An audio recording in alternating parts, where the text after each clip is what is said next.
Hello दोस्तों, स्वागत है आपका हमारे YouTube channel study base GK पर। आज हम इस वीडियो में भारत की वैदिक संस्कृति के बारे में कुछ महत्वपूर्ण प्रश्नों को देखेंगे।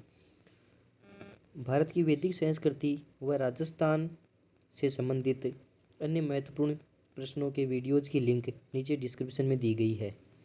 तो आज का हमारा पहला प्रश्न है, वैदिक आर्यों की ही भांति यज्ञ अग्नि की प्रथा का पालन निम्न में से किसके द्वारा भी किया गया था।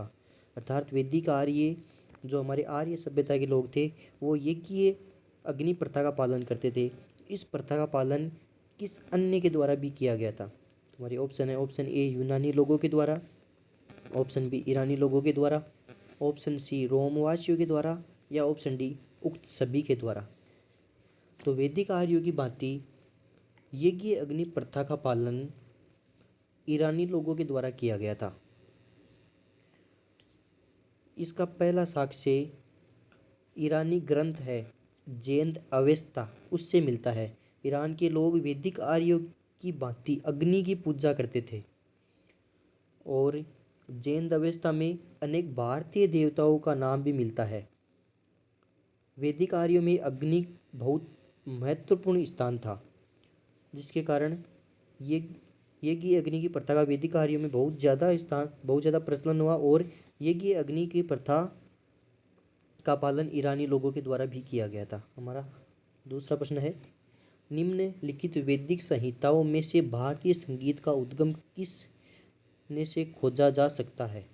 अर्थात किस वेद में से भारतीय संगीत का उद्गम खोजा जा सकता है, किस में से खोजा जा सकता है। हमारे ऑप्शन है, option A Yajurveda, option B Atharvaveda, option C Rigveda और ऑप्शन डी सामवेद। तो भारतीय संगीत अर्थात संगीत से संबंधित वेद है वो कौन सा है। तो भारतीय संगीत का उद्गम सामवेद से खोजा जा सकता है। सामवेद को भारतीय संगीत का मूल कहा जाता है। इसमें मुख्यतः सूर्य देवता की स्तुति के मंत्र है और सामवेद से ही 7 स्वरों का उल्लेख मिलता है। हमारा आज का अगला प्रश्न है, भारतीय प्रतीक पर उत्कीर्ण सत्यमेव जयते कहाँ से लिया गया है। अर्थात भारतीय प्रतीक पर उत्कीर्ण सत्यमेव जयते यह शब्द कहाँ से लिया गया है। हमारे ऑप्शन है, ऑप्शन ए ऋग्वेद से, ऑप्शन बी मत्स्य पुराण से, ऑप्शन सी भगवत गीता से और ऑप्शन डी मुंडकोपनिषद से। तो सत्यमेव जयते को मुंडकोपनिषद से लिया गया है, जिसका अर्थ होता है सत्य की ही विजय होती है और यह शब्द भारत के राजचिन्ह पर भी अंकित है। अर्थात सत्यमेव जयते मुंडकोपनिषद से लिया गया है। और अगला प्रश्न है, नचिकेता आख्यान का उल्लेख किस में मिलता है। अर्थात नचिकेता आख्यान यम तथा नचिकेता का संवाद है, यह किस में मिलता है। हमारे ऑप्शन है, ऑप्शन ए अथर्ववेद में, ऑप्शन बी शतपथ ब्राह्मण में, ऑप्शन सी कठोपनिषद में और ऑप्शन डी वृहदारण्यक में। तो नचिकेता आख्यान का उल्लेख कठोपनिषद में मिलता है और नचिकेता आख्यान में यम तथा नचिकेता के संवाद से यह संबंधित है और कठोपनिषद का संबंध कृष्ण यजुर्वेद से माना जाता है। हमारा अगला प्रश्न है, ऋग्वेद में निम्नलिखित में से किन नदियों का उल्लेख अफगानिस्तान के साथ आर्यों के संबंध का सूचक है। अर्थात ऋग्वेद में किस नदी का वर्णन है जिसके द्वारा आर्यों का संबंध अफगानिस्तान के साथ माना जा सकता है। हमारे ऑप्शन है, ऑप्शन ए अस्किनी नदी, ऑप्शन बी परूषणी नदी, ऑप्शन सी कुमा या क्रमू नदी, ऑप्शन डी विपाशा व शत्रुदी नदी। तो ऋग्वेद के अनुसार अफगानिस्तान के साथ आर्यों का संबंध परूषणी नदी के द्वारा तय किया जाता है। अर्थात ऋग्वेद में परूषणी नदी का वर्णन मिलता है और ऋग्वेद के अनुसार परूषणी नदी के तट पर ही राजा सुदास ने 10 राजाओं की सम्मिलित सेनाओं को हराया था।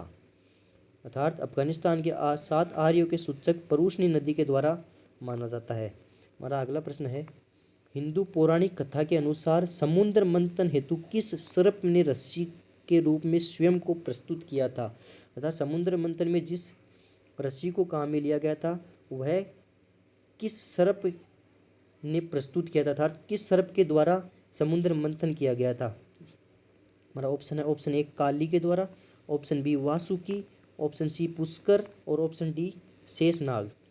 तो समुद्र मंथन हेतु सर्प था, उसका नाम वासुकी था और वासुकी ने स्वयं को रस्सी के रूप में प्रस्तुत किया था तथा मदांचल नामक पर्वत को मथनी के रूप में प्रयोग किया गया था।